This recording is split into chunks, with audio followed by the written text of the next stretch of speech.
Hey guys, welcome back to my channel Aarohi and Aarush mom vlog. कैसे हैं आप लोग? सब होंगे मस्त में और मैं भी हूँ बहुत ही अच्छी। और सबके लिए आशा करती हूँ आप सब लोग बहुत मस्त होंगे। तो आज ब्लॉग के स्टार्ट करिए शाम को, और आज है शुक्रवार, फ्राइडे, जो सब जानते हैं कि मैं वैभव लक्ष्मी माँ की पूजा करने जा रही हूँ शाम के टाइम। व्रत नहीं करती। इस व्लॉग पे मेरे जो व्लॉग जो मेरा वायरल हुआ है उस पे इतने सारे कमेंट्स ये होते हैं कि आप ये व्रत करके छोड़ देती हैं या फिर व्रत उतने ही करती हैं, मनोकामना पूरी हो जाती है तब उद्यापन करती हैं। तो मैं फिर से वही रिवर्स करूँगी और बार बार मैं आप लोगों को यही बताऊँगी कि नहीं, मैं ऐसा कुछ नहीं करती। मेरी आस्था, मेरा प्रेम, मेरा समर्पण जो भी रहा वैभव लक्ष्मी व्रत के लिए, तो मैं आप लोग को यही बताऊँगी कि उसमें मेरा क्या समर्पण ये रहा कि मैं सिर्फ पूजा करती हूँ।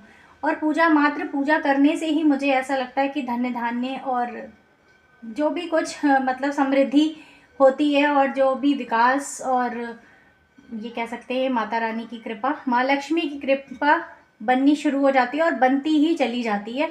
तो मैंने अपने बचपन से, जब से मेरे को मतलब ये हुआ कि हाँ, माँ लक्ष्मी की व्रत की पूजा लोग कर रहे हैं, और क्यों कर रहे हैं, तो उसकी वजह, क्योंकि मैं पीछे आप लोगों को आगे इन फ्यूचर ऐसा हुआ, मैं अपने ब्लॉग में ये चीज़ ज़रूर बताऊंगी कि किन किन सिचुएशनों से पीछे से मैं आई और किस सिचुएशन पे मैं आज स्टैंड कर रही हूँ और आगे क्या ही होगा। तो जो जो कुछ भी मैंने अपनी लाइफ में देखा है मैं वो सब आप लोग के संग शेयर करूँगी। और लेकिन माता लक्ष्मी की कृपा मेरे ऊपर हमेशा इस तरह रही, मैंने कभी ये नहीं मतलब मैं कहूँगी कि मैंने कोई मांगा भगवान से, जैसे मांगते हैं लोग ना, तो मांग के मैंने वो चीज़ करी, ऐसा नहीं, मैंने कभी कुछ मांगा नहीं। बस मैंने सिचुएशन के अकॉर्डिंग मैंने ऐसा देखा या पाया अपने घर में या अपने आसपास कि इनकी पूजा करने से ये सब सही हो सकता है। और वो पूजा करते करते करते करते एक बच्चे की आस्था नहीं, तो एक बच्चा जैसे वो एक कहानी है कि बेलपत्र वो फेंकते जा रहे हैं नीचे और वो चोर बैठे हुए हैं कि कोई आए और हम उसे लूटे, लेकिन नीचे शिवलिंग है और वो बेलपत्र डाले जा रहे हैं डाले जा रहे हैं, और क्या हुआ, वो अंगुली मार डाकू की ये कहानी है। मैं ये आप लोग के संग शेयर करूँगी कि वही एक बच्चे की भावना कि मैं पूजा कर रही हूँ तो शायद सब कुछ सही हो जाए, शायद सब कुछ सही हो जाए, और सब कुछ सही होता चला गया। तो मैं ये नहीं एक्सप्लेन कर पाऊँगी कि आप 5 व्रत करिए, 11 व्रत करिए, 21, और पूरा होने पर आप उसकी उद्यापन विधि करें। आज मैं फिर यही लेके आई हूँ। आज फ्राइडे है और आज है प्यार और समर्पण का दिन, जो प्यार, वैलेंटाइंस जो कहते हैं ना, वैलेंटाइंस डे। तो सब लोगों का ये होता है कपल्स डे है, ये है वो है, बॉयफ्रेंड गर्लफ्रेंड उनका डे है, ऐसा कुछ नहीं है हमारे हिसाब से। और मैंने अपनी लाइफ में जो भी देखा है, और मैं जो आस्था की तरफ हूँ, स्पिरिचुअलिटी की तरफ हूँ, तो मैं यही बताऊँगी कि स्पिरिचुअल जो है वो समर्पण, प्रेम हमारा और भक्ति, ये सबसे बड़ा हमारा वैलेंटाइन है हमारे लिए। तो मेरा जो प्रेम है सबसे बड़ा, मेरे ईश्वर जो मेरी माता रानी माँ लक्ष्मी, जिनके बिना जीवन शायद नहीं चल सकता, तो उनके प्रति मेरा समर्पण सबसे ज़्यादा प्यार मेरे ईश्वर से, मेरे कान्हा जी से और मेरी माँ लक्ष्मी, माता लक्ष्मी से। क्योंकि कान्हा जी हैं जो ही हमें रास्ते दिखाएंगे कि हमें चलना कैसे है, और माँ लक्ष्मी जो हमारा साथ निभाएंगी कि हमें रहना कैसे है इसमें, हमें उनको लेकर कैसे चलना है। क्योंकि 99% वो होंगी तो चलेंगे हम, और 100% ईश्वर होंगे, यानी हमारे कान्हा जी। तो मैं ब्लॉग यही स्टार्ट कर रही हूँ। और मैं देखिए पूजा की पूरी तैयारी मैंने यहाँ कर रखी है। तो मैं दिखा दूँ कि मैं यहाँ कलश रखूँगी, और यहाँ मैंने अभी आपको बैक कैमरे से दिखाती हूँ। मैंने यहाँ पे अपना रुमाल, लाल रंग की चुन्नी रखी है, उस पर चावल का ढेर लगा के, और एक कटोरी, और ये प्रसाद ले आई थी मैं, तो मैं ये प्रसाद रखूँगी माता लक्ष्मी की स्मृति। और मैं ये हरिद्वार से लेके आई थी माँ लक्ष्मी का श्री यंत्र और ये सब कुछ, ये मैं पूजा में रखूँगी। और ये सारी पूजा बस सिंपल और साधारण, माँ को प्रसाद और माँ के प्रति, माता लक्ष्मी के प्रति समर्पण, प्रेम, यही है मेरा। और मैं ज़्यादा कुछ भी नहीं दिखाती। मैं सभी भक्त लोगों से और सब लोगों से यही बताऊंगी कि आप भावनाओं से पूजा करिए, प्रेम से करिए और समर्पण से करिए, आपको रास्ता ज़रूर मिलेगा, माँ लक्ष्मी आपकी मदद ज़रूर करेंगी। सबके मेरे पास यही कमेंट्स होते हैं कि क्या पूरी मन्नत होगी तभी करेंगे, ऐसा नहीं है। किसी की पूजा, भगवान की पूजा करना हमारा कोई उद्देश्य नहीं होता कि हमें ये चीज़ मिल जाए या हमें यही देंगे तो हम आपकी पूजा करेंगे। आप एक शर्त मत रखिए कभी भी। मेरी कभी भी कोई शर्त नहीं रही किसी चीज़ के लिए, और मैंने कभी भी पूजा और व्रत इसलिए नहीं करे कि मुझे ये चीज़ मिल जाए भगवान तो मैं इतने व्रत करूँगी और इतने ऐसे उद्यापन करूँगी, कभी मैंने ऐसा नहीं सोचा। मेरी मनोकामनाएं स्वयं ही माँ लक्ष्मी ने पूरी करी हैं। और ये देखिए मैं हमेशा इसी अंगूठी से पूजा करती हूँ। तो पूजा होने के बाद कंप्लीट मैं आप लोगों को दिखाऊंगी माँ लक्ष्मी की पूजा। मैंने पीछे हमेशा ही दिखाती चली हूँ। आज फ्राइडे है, स्पेशल है, और मैंने भी रेड पहना हुआ है। तो आज है प्रेम का दिन, समर्पण का दिन। आपका समर्पण किस तरफ है कमेंट में ज़रूर बताइएगा, और हम किस तरीके से आज का दिन अपना मना रहे हैं या हम उसको कैसे एंजॉय करेंगे। सबसे पहले तो माँ लक्ष्मी की पूजा, क्योंकि आज शुक्रवार है और माँ लक्ष्मी का दिन है। आज शुक्रवार सबसे अच्छा दिन मेरे लिए बहुत शुभ, और वैलेंटाइन और प्लस माँ लक्ष्मी का व्रत, तो पूजा, तो मेरे लिए तो सोने पे सुहागा है ये सब कुछ। बने रही हुई व्लॉग में। यहाँ बच्चों ने कुछ वैलेंटाइन सेलिब्रेशन करा था हम लोगों ने। स्पेशली ये है कि बच्चों को केक ज़्यादा पसंद है, तो बच्चों ने यही कहा कि मम्मा आपको सेलिब्रेट नहीं करेंगी। तो मैंने कहा चलो बच्चों की खुशी और हम सब लोगों की, और जब परिवार पूरी तरह हमारा खुश है,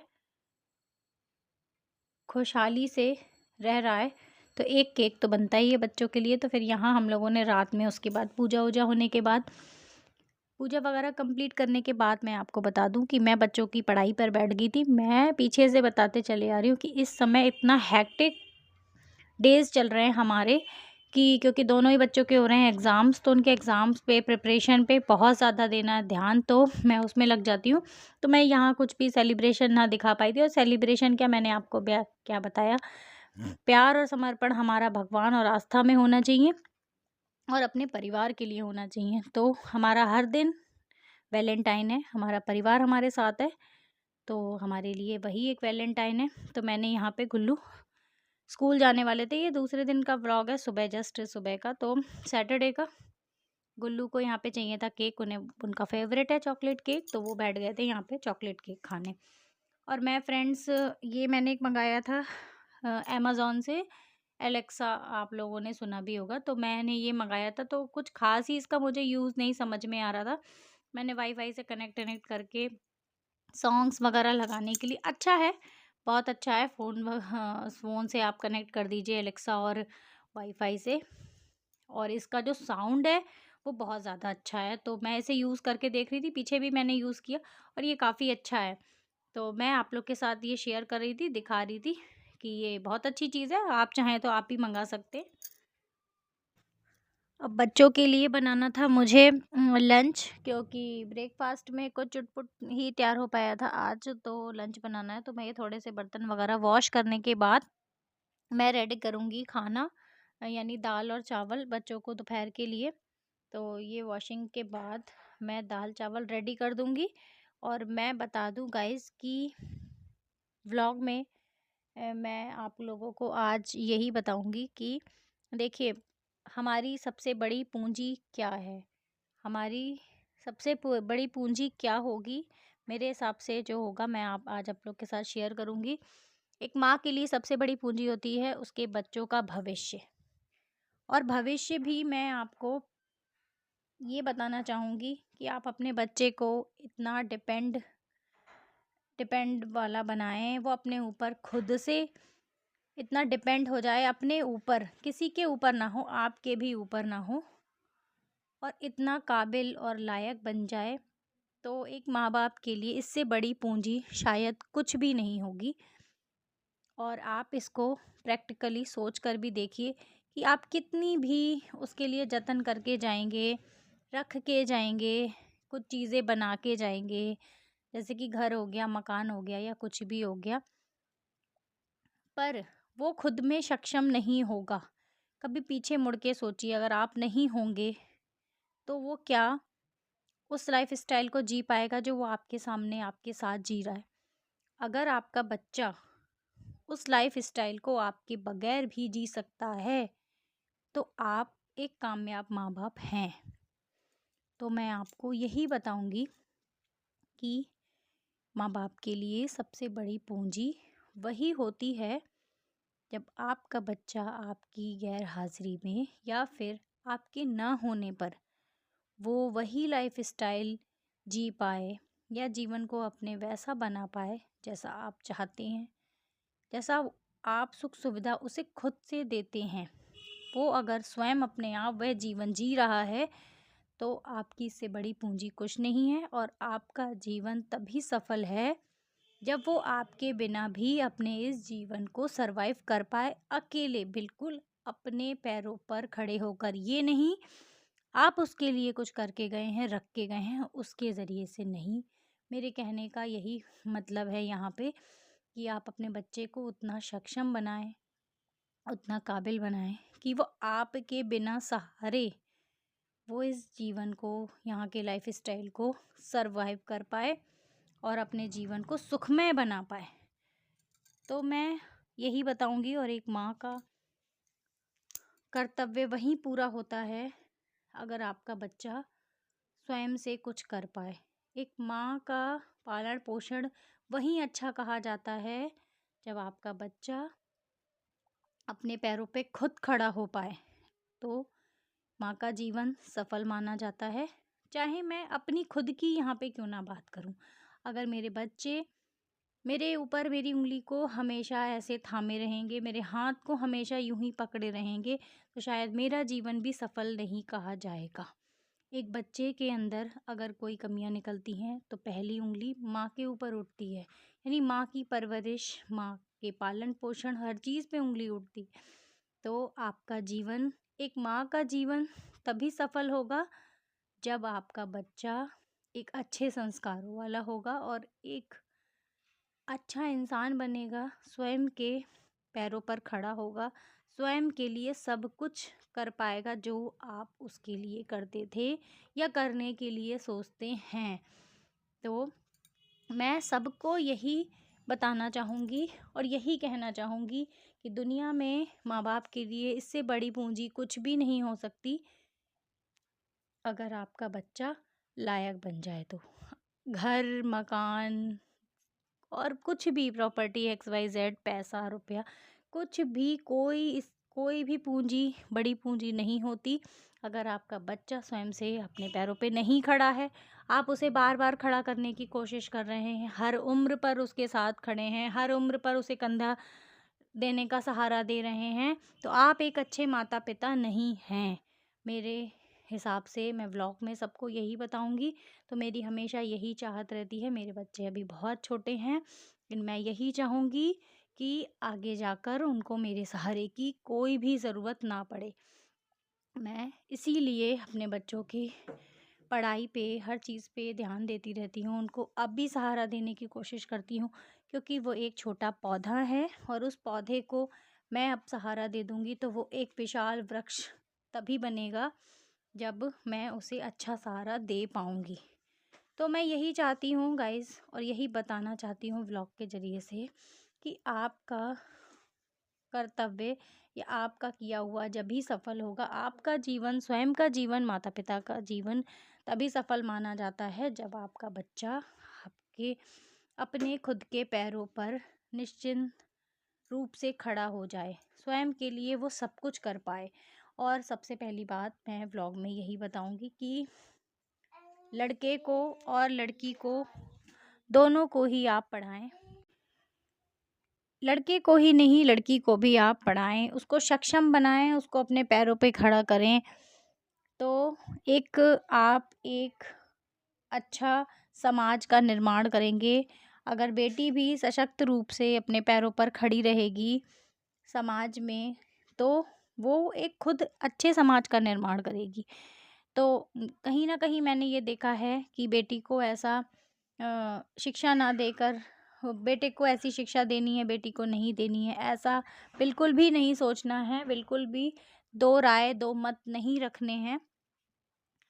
सबसे पहले आप बेटी को पढ़ाएं, अच्छा बनाएं, उसको उसके पैरों पे खड़ा करें, और उसके लिए भी आपको ये लगना चाहिए कि हमारे ना होने पर ये पूर्ण रूप से सब कुछ कर सकती है अपने लिए, अपने परिवार के लिए और एक अच्छे समाज का निर्माण कर सकती है, तो आपका जीवन सफल है। कुछ लोगों की ये सोच होती है कि शादी अच्छी कर देंगे, अच्छे लड़के से कर देंगे, तो वो सुखी हो जाएगी। ऐसा नहीं है, ऐसा कुछ भी नहीं है।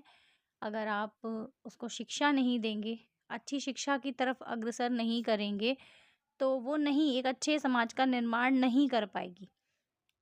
आप अपने बच्चों को, मैं बार-बार यही बातें कहती चली आ रही हूँ, व्लॉग में ही कहती चल रही हूँ, बच्चों को अच्छी शिक्षा दें और उनके अच्छे भविष्य का निर्माण करें और बिल्कुल भी जब तक वक़्त होता है तब तक उन्हें सहारा दीजिए और फिर उसके बाद आप अपने सहारे को धीरे-धीरे हटाइए और फिर आप ये देखिए कि वो स्वयं अपना सहारा बन पा रहा है या नहीं और उसे बनाने की कोशिश करिए क्योंकि हम ही उनके जीवन का अच्छे जीवन का निर्माण कर सकते हैं। एक माँ-बाप ही होते हैं अपने बच्चे के जीवन का सही निर्माण कर सकते हैं। तो पूरी कोशिश करिए, पूरे कर्तव्य को निभाइए और एक अच्छे बच्चे का निर्माण होगा, उसके अच्छे भविष्य का निर्माण होगा तो हमारा जीवन भी सफल होगा और वही हमारे लिए सबसे बड़ी सफलता होगी हमारे लिए।